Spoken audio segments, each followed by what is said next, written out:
Hi guys, it's Miss Portillo again. I hope you're all staying home and staying safe.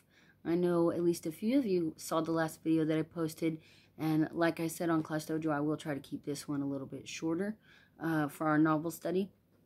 When we left off, I hope you determined some of our plot elements. For example, our setting is at their home.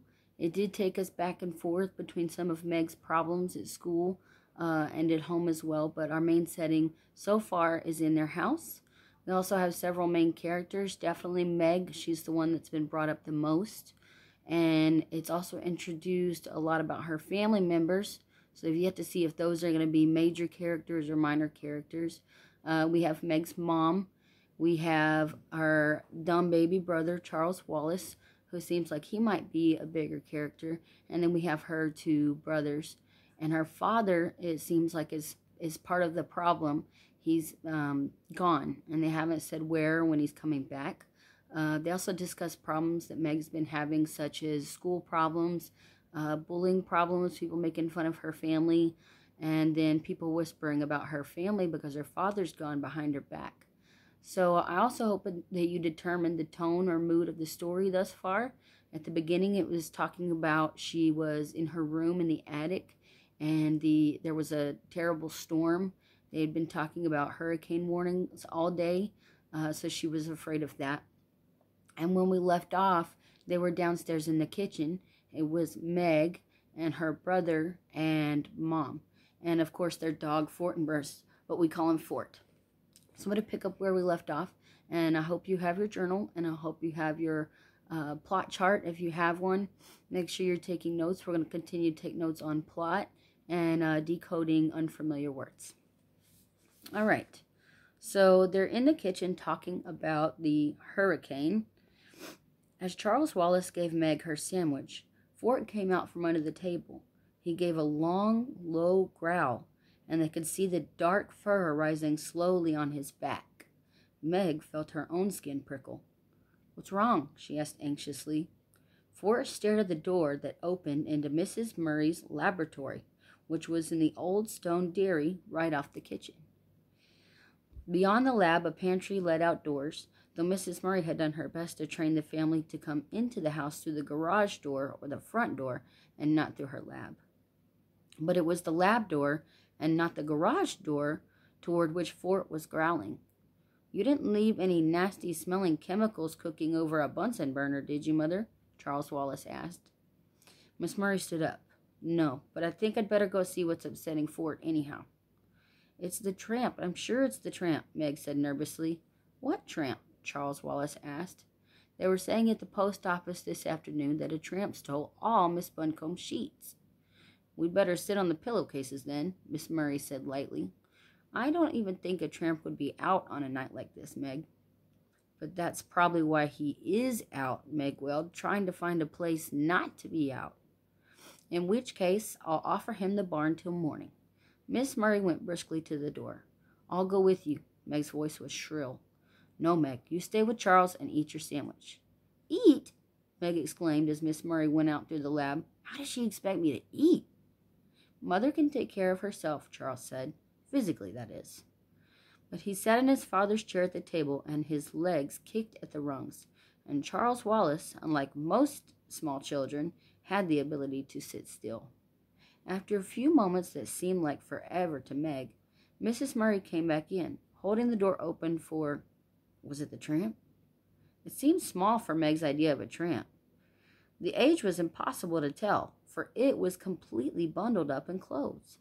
Several scarves of assorted colors were tied about the head, and a man's felt hat perched atop. A shocking pink stole was knotted about a rough overcoat, and black rubber boots covered the feet. "Miss Whatsit," Charles said suspiciously, "what are you doing here? And at this time of night, too?" "Now don't you be worried, my honey," a voice emerged from among turned-up coat collars, stole, scarves, and a hat. A voice like an unoiled gate, but somehow not unpleasant. "Miss, Whatsit says she lost her way," Miss Murray said. "Would you care for some hot chocolate, Mrs. Whatsit?" "Charmed, I'm sure," Miss Whatsit answered, taking off the hat. It isn't so much that I lost my way as that I got blown off course. And when I realized that I was at Charles Wallace's house, I thought I'd just come in and rest a bit before proceeding on my way." "How did you know this was Charles Wallace's house?" Meg asked. "By the smell." Miss Whatsit untied a blue and green paisley scarf, a red and yellow flowered print, a gold Liberty print, and a red and black bandana. Under all this, a sparse quantity of grayish hair was tied in a small but tidy knot at the top of her head. Her eyes were bright, her nose a round, soft blob, her mouth puckered like an autumn apple. "My, but it's lovely and warm in here," she said. "Do sit down." Miss Murray indicated a chair. "Would you like a sandwich, Miss Whatsit? I have liverwurst and cream cheese. Charles has bread and jam, and Meg lettuce and tomato." "Now, let me see," Miss Whatsit pondered. "I'm passionately fond of Russian caviar." "You peaked," Charles cried indignantly. "We're saving that for Mother's birthday, and you can't have any." Mrs. Whatsit gave a deep and pathetic sigh. "No," Charles said. "Now you mustn't give in to her, Mother, or I shall be very angry. How about tuna fish salad?" "All right," Miss Whatsit said meekly. "I'll fix it," Meg offered, going to the pantry for a can of tuna fish. For crying out loud, she thought. This old woman comes barging in on us in the middle of the night, and Mother takes it as though there weren't anything peculiar about it at all. I'll bet she is the tramp. I bet she did steal those sheets. And she's certainly no one Charles Wallace ought to be friends with, especially when he won't even talk to ordinary people. "I've only been in the neighborhood a short time," Miss Whatsit was saying as Meg switched off the pantry light and came back into the kitchen with tuna fish.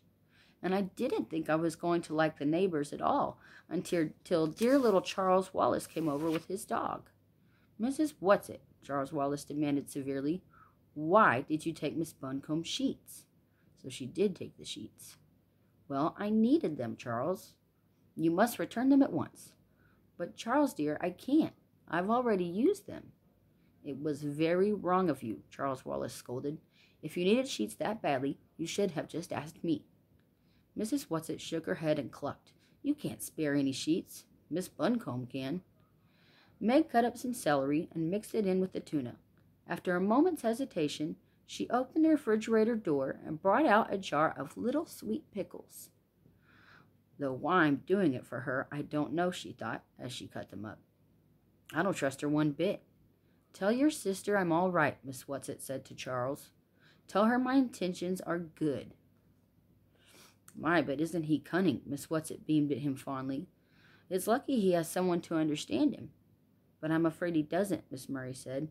"None of us is quite up to Charles." "But at least you aren't trying to squash him down. You're letting him be himself." "Here's your sandwich," Meg said, bringing it to Miss Whatsit. "Do you mind if I take off my boots before I eat?" Miss Whatsit asked, picking up the sandwich nevertheless. "Listen." She moved her feet up and down in her boots, and they could hear water squelching. "My toes are ever so damp. The trouble is that these boots are a mite too tight for me, and I never can take them off by myself." "I'll help you," Charles offered. "Not you. You're not strong enough." "I'll help." Miss Murray squatted at Miss Whatsit's feet, yanking on one slick boot. When the boot came off, it came suddenly. Miss Murray sat down with a thump. Miss Whatsit went tumbling backward with the chair onto the floor, sandwich held high in one old claw.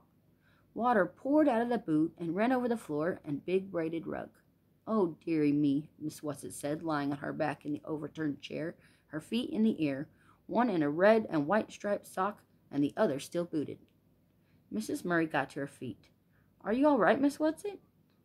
"If you have some liniment, I'll put it on my dignity," Mrs. Whatsit said, still supine. "I think it's sprained. A little oil of cloves, mixed well with garlic, is rather good." And she took a large bite of the sandwich. "Do please get up," Charles said. "I don't like to see you lying there that way. You're carrying things too far." "Have you ever tried to get to your feet with sprained dignity?" But Miss Whatsit scrambled up, right at the chair, and then sat back down on the floor, the booted foot stuck out in front of her, and took another bite. She moved with great agility for such an old woman. At least Meg was reasonably sure that she was an old woman. and a very old woman at that. Mrs. Whatsit, her mouth full, ordered Mrs. Murray, "Now pull while I'm already down." Quite calmly, as though this old woman and her boots were nothing out of the ordinary, Mrs. Murray pulled until the second boot relinquished the foot. This foot was covered with a blue and gray argyle sock, and Miss Whatsit sat there, wriggling her toes, contentedly finishing her sandwich before scrambling to her feet. "Ah," she said, "that's ever so much better," and took both boots and shook them out over the sink. "My stomach is full, and I'm warm inside and out, and it's time I went home." "Don't you think you'd better stay till morning?" Mrs. Murray asked. "Oh, thank you, dearie, but there's so much to do. I just can't waste time sitting around here frivoling. It's much too wild of a night to travel in." "Wild nights are my glory," Miss Whatsit said. "I just got caught in a downdraft and blown off course." "Well, at least until your socks are dry." "Wet socks don't bother me. I just didn't like the water squishing around in my boots. Now, don't worry about me, lamb." Lamb was not a word one would ordinarily think of calling Mrs. Murray. "I shall just sit down for a moment and pop on my boots, and then I'll be on my way. Speaking of ways, pet, by the way, there is such a thing as a tesseract." Mrs. Murray went very white, and with one hand reached backward and clutched at a chair for support. "What did you say?" Mrs. Whatsit tugged at her second boot. "I said," she grunted, shoving her foot down in, "that there is such a thing as a tesseract." Her foot went down into the boot, and grabbing shawls, scarves, and hat, she hustled out the door. Mrs. Murray stayed very still, making no move to help the old woman. As the door opened, Fort streaked in, panting, wet, and shiny as a seal. He looked at Miss Murray and whined. The door slammed. "Mother, what's the matter?" Meg cried. "What did she say? What is it?" "The tesseract," Miss Murray whispered. What did she mean? How could she have known? And that's where we're going to stop for today. Ironically, that's the end of the chapter, and our next chapter is called Mrs. Who. So first we learned about Mrs. Whatsit, and then we learned about, next we're going to learn about Mrs. Who. So if they're devoting entire chapters to these characters, one might surmise that these characters are essential to the plot of the story. So you might add Mrs. Whatsit into your main characters. Remember, you could take notes on whatever you want. You can always go back and cross it out if it's not correct. The whole point of annotations is to enhance the comprehension of what we're reading. The mood and the tone of the story, I want you to figure out if it stayed the same or if it's changed, and maybe make a prediction as to why Mrs. Murray, the mom, might be so upset about that word. This is my dog. Say hi. Go away. And when we come back next time, of course, we'll summarize what we've read in the story, and we will continue on to our next chapter, Mrs. Who. Again, I hope you're all staying safe and enjoying the time with your family and your loved ones, and I'll see you next time. Bye.